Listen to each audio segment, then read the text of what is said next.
Center for Renewable Energy and Energy Savings is the National Center for the Promotion of Renewable Energy Sources and the Energy Efficiency in Greece. It's a non-profit organization supervised by the Ministry of Environment and Energy. CRES participates in numerous European and Greek scientific projects, while CRES is responsible for providing technical support to the Ministry of Environment and Energy. CRES has participated in the preparation of the different action plans for the deployment of renewable energy sources and the promotion of energy efficiency, while CRES recently was one of the main contributors for the preparation of the National Energy and Climate Plan in Greece. Moreover, CRES is responsible for drafting the comprehensive assessment, which is the national strategy for promoting efficient heating and cooling, while CRES has undertaken the role to draft the strategy for the alleviation of energy poverty in Greece. Finally, CRES has undertaken the administration of different national renovation programs, such as the Electra program,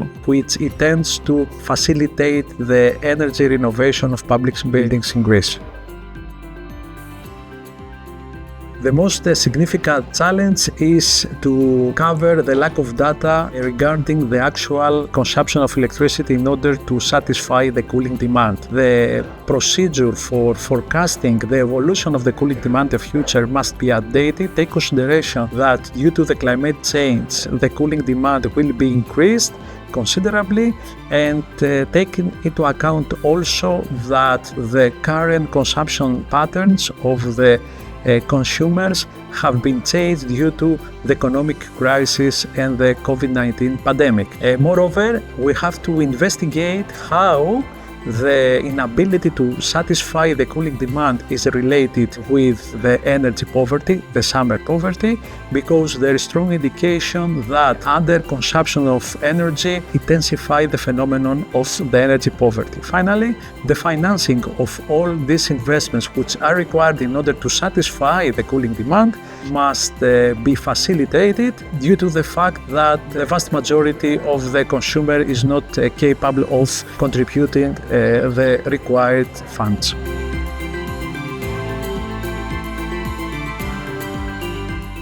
According to the current provisions of the National Energy Climate Plan, there are no targeted programs for the promotion of efficient cooling and for the coverage of the cooling demand in Greece. There are numerous policies and measures in order to reduce the cooling demand through the renovation of the building envelope or to install more energy efficient heating and cooling systems such as heat pumps. We can mention indicatively the Exconomo program, which intends to renovate residential buildings, supporting and subsidizing both the upgrade of the building envelope and the installation of heating and cooling systems, mainly heat pumps. Moreover, there is a dedicated program in order to support financially the replacement of existing heating systems and systems for the production of domestic hot water with the installation of heat pumps and solar thermals, while several and similar programs have been launched in order to renovate public buildings, such as the Electra program and the program for the energy renovation of the kindergartens and other educational buildings.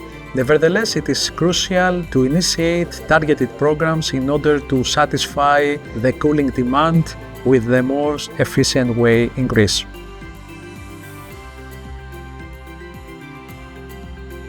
The first aim, first of all, is to increase the current awareness and the current level of knowledge of the end users regarding the cooling related issues. It is crucial for them to understand the cost for covering the cooling demand, the available sustainable solution in order to satisfy demand, and the benefits that will be triggered by the implementation of them. Moreover, dedicated tools are needed in order to quantify the cost of these solutions, of these interventions, the delivered impacts, and to provide insights about the effectiveness and the benefits that will be occurred by them to the end users. It is the only way for them to be persuaded about the usefulness and the necessity of these investments. Sophisticated tools are needed for the policymakers in order to have the correct decisions about the promotion of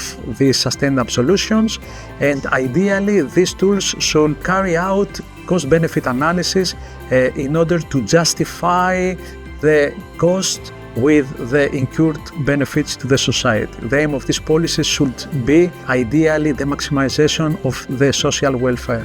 Finally, it is important to map the hotspots with the highest cooling demand in order to design bottom-up and targeted policies for the alleviation of this phenomenon.